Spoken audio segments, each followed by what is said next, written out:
नमस्ते भारत। आप सभी लोगों के बीच में एक बार फिर से मैं उपस्थित हो गई हूँ। निवेदन वही कि इस वीडियो को लाइक कीजिएगा, अंत तक देखिएगा, शेयर कीजिएगा और बेल आइकन को हिट करते हुए मेरे चैनल को जरूर सब्सक्राइब कर लीजिएगा। रात को हर रोज 9:30 बजे जो मैं लाइव करती हूँ उससे अवश्य जुड़ा कीजिए। मिस्टर राहुल गांधी जो अचानक से एक बार फिर से बिना बताए देश छोड़ करके विदेशी यात्रा में निकल गए थे, मलेशिया पहुंच गए थे और मलेशिया से उनके घूमने फिरने की, कुछ महिलाओं से बातचीत करने की तस्वीरें जंगली आग की तरह सोशल मीडिया पर वायरल हो गई थी। और उसके बाद फिर से वही डिबेट हर जगह चलने लग पड़ी कि आखिर राहुल गांधी हर बार देश छोड़ करके चुपचाप क्यों भाग जाते हैं और राहुल गांधी के जो विदेशी दौरे होते हैं उनके क्या उद्देश्य हैं वो भी देश को नहीं पता होते। देखिए, यहां पर एक बात मैं स्पष्ट कर देती हूं कि राहुल गांधी जब भी किसी गुपचुप विदेशी दौरे पर जाते हैं तो फिर ये प्रश्न राहुल से करना जरूरी है कि वो क्यों जाते हैं, क्योंकि वो केवल कांग्रेस के नेता नहीं है, केवल गांधी परिवार के राजा बाबू नहीं है, इस देश के मेन स्ट्रीम पॉलिटिशियन है, मेंबर ऑफ पार्लियामेंट है और अब तो लीडर ऑफ ऑपोजिशन भी है।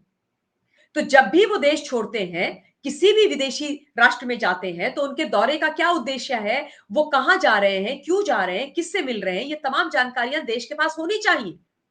और वो भी खासतौर पर उस वक्त जब राहुल गांधी देश के अंदर एक बहुत बड़ा झूठ और फेक नैरेटिव इंडिया अलायंस के साथ मिलकर के और अपने नेताओं के साथ मिलकर के फैला रहे हैं वोट चोरी के नाम पर। इनफैक्ट वोट चोरी के नाम पर वो इस देश के युवाओं को भड़काने का काम भी कर रहे हैं।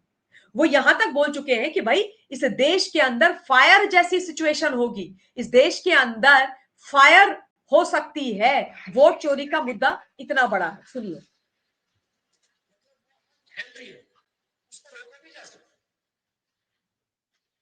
वो सारों के मुंह में सारे लोग वहां पे बच्चे, मतलब 4 साल के बच्चे ये क्या कह रहे हैं? ये कह रहे हैं कि एक बहुत बड़ी आग फैल गई है, बिहार के अंदर आग है, 4 साल का बच्चा भी वोट चोरी पर बात कर रहा है, उद्वेलित है। उस समय ये उस देश में जाते हैं जहां पर जाकिर नाइक 2017 से रह रहा है।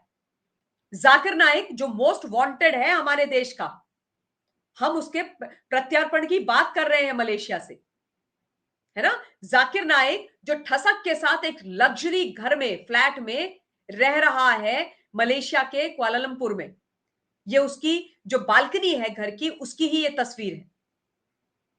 वहां पर जब राहुल गांधी गुपचुप तरीके से जाते हैं, वहां पर घूम रहे फिर रहे होते हैं, तो ऑब्वियसली भारतवर्ष में प्रत्येक व्यक्ति के मन में यह प्रश्न आना लाजमी है कि लीडर ऑफ ऑपोजिशन मलेशिया में क्या करने गए, क्या उद्देश्य है इनकी यात्रा का। क्योंकि अक्सर हमने ये देखा है कि जब भी राहुल गांधी विदेश में जाते हैं उसके बाद कुछ ना कुछ खैला कांड हो जाता है। अर्थ के अनर्थ वाली बयानबाजी भी ये करते हैं। कहीं जाकर के बोलते हैं भारत एक राष्ट्र नहीं है, कहीं बोलते हैं लोकतंत्र भारत में खत्म हो गया, लोकतंत्र खतरे में। कहीं बोलते हैं कि हमारे देश में जो हमारे सिख भाई बहन हैं वो यहां पर बहुत बड़े खतरे में। तो अब प्रश्न ये कि जहां जाकिर नाइक है वहां राहुल गांधी क्या करने के लिए गए हैं? जाकिर नाइक क्यों वांटेड है वो भी मैं आपको बताऊंगी, लेकिन आपको मैं ये बता दूं कि ये परमानेंट रेजिडेंट का दर्जा प्राप्त करके बैठा हुआ है मलेशिया में।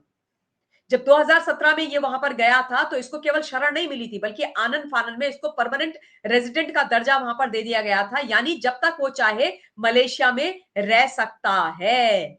ये बात बोली गई थी। जाकिर नाइक बहुत ज्यादा प्रोमिनेंस में कब आया था?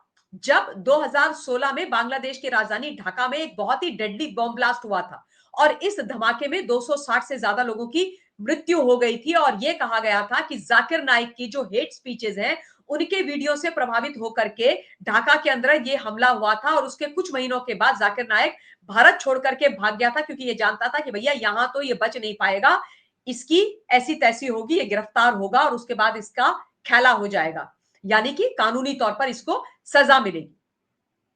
ठीक है। ये ढाका में जो धमाका हुआ था उसके बाद अप्रैल 2019 में श्रीलंका में भी एक बम धमाका हुआ था और इन धमाकों का कनेक्शन सीधे सीधे जाकिर नाइक से ही जुड़ा था। जाकिर नाइक पर क्या क्या आरोप है ये भी आप समझ लीजिए। इस पर भारत में भड़काऊ भाषण देने, मनी लॉन्ड्रिंग करने और आतंकवाद को बढ़ावा देने के आरोप हैं। ठीक है ना।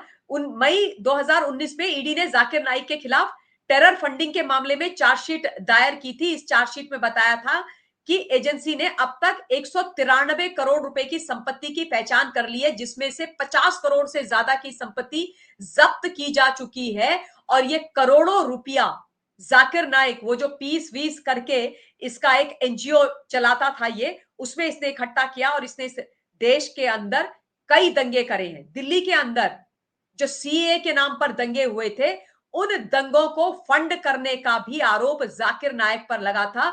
विदेशी फंडिंग के सुराग उस समय भी मिले थे जब इन्वेस्टिगेशन की गई थी दिल्ली पुलिस के द्वारा, और जांच के दौरान पता चला था कि दिल्ली दंगों में एक आरोपी मलेशिया जाकर जाकिर नाइक से मिल करके आया था। और स्पेशल सेल ने इस मामले में बहुत बड़ा खुलासा अदालत में अपनी स्टेटस रिपोर्ट के माध्यम से किया था। दिल्ली के जो दंगे थे उनको फंड जाकिर नाइक ने किया था। मुझे अभी तक याद है इस विषय पर, तब भी मैंने बहुत बोला था, बहुत बोला था। ठीक है। और जो मास्टरमाइंड था दिल्ली दंगों के, जो तमाम चीजें हुई थी उसमें जो मास्टरमाइंड खालिद सैफी था, जिसको गिरफ्तार बाद में किया गया था, उसका जब पासपोर्ट जब्त हुआ और उस पासपोर्ट को चेक किया गया तो उसकी डिटेल से पता चला था कि ये मलेशिया गया और फरार जाकिर नाइक, दंगई आतंकी जाकिर नाइक, है ना, नफरती जाकिर नाइक से जाकर के ये मिला था। और ये जो खालिद सैफी था, इसी ने दंगों से पहले शाहीन बाग में ताहिर हुसैन और जेएनयू का जो पूर्व छात्र नेता उमर खालिद, जो जेल में बंद है, जिसकी अभी कुछ दिन पहले जो बेल थी वो खारिज हो गई थी, उनके साथ मीटिंग करके बकायदा इन दंगों की प्लानिंग करी थी। तो वहां इस समय क्यों चले गए राहुल गांधी, ये बहुत बड़ी बात है। और वो भी इस तरीके से चुपचाप। वो तो बीजेपी ने सोशल मीडिया पर अपने ये फोटो साझा करी, तब पता चला कि भाई ये तो इतना बड़ा फेक नैरेटिव झूठ फैला करके रोहिंग्या बचाओ यात्रा के पश्चात मलेशिया चले गए। और इसीलिए तो मैं इनको पार्ट टाइम पॉलिटिशियन बुलाती हूँ। टूरिस्ट वीजा में तो ये इस देश में रहते हैं, विदेश में भगे रहते हैं। क्यों ये गए वहां पर? क्या ये किसी से मिलने गए? क्यों ये वहां पर चले गए? और ये जो प्रश्न है वो लगातार अब ज्यादा लोगों के मन में आ रहा है, क्योंकि जिस प्रकार से नेपाल के अंदर आप लोगों ने देखा कि इतना बड़ा प्रोटेस्ट हो गया, सोशल मीडिया 26 जो एप्स है उनको बैन कराने के नाम पर, तब लोग कई चीजें बोल रहे हैं। क्योंकि कांग्रेस के सलमान खुर्शीद, मणिशंकर अय्यर, इन तमाम लोगों ने यह बोला है कि भारतवर्ष के अंदर भी वही होगा जो बांग्लादेश में हुआ था, और नेपाल में वही हुआ जो बांग्लादेश में हुआ था, और ये दोनों हमारे पड़ोसी राज्य हैं। तो ये बड़ा विषय आप लोगों के बीच में मैं रख रही हूं। वैसे मैंने बहुत सारी चीजें कल के लाइव में भी कवर करी हैं, निवेदन करूंगी नेपाल वाला लाइव आप जाकर के जरूर देखिएगा। इस समय इस वीडियो के लिए इतना ही। बहुत बहुत धन्यवाद। जय हिंद।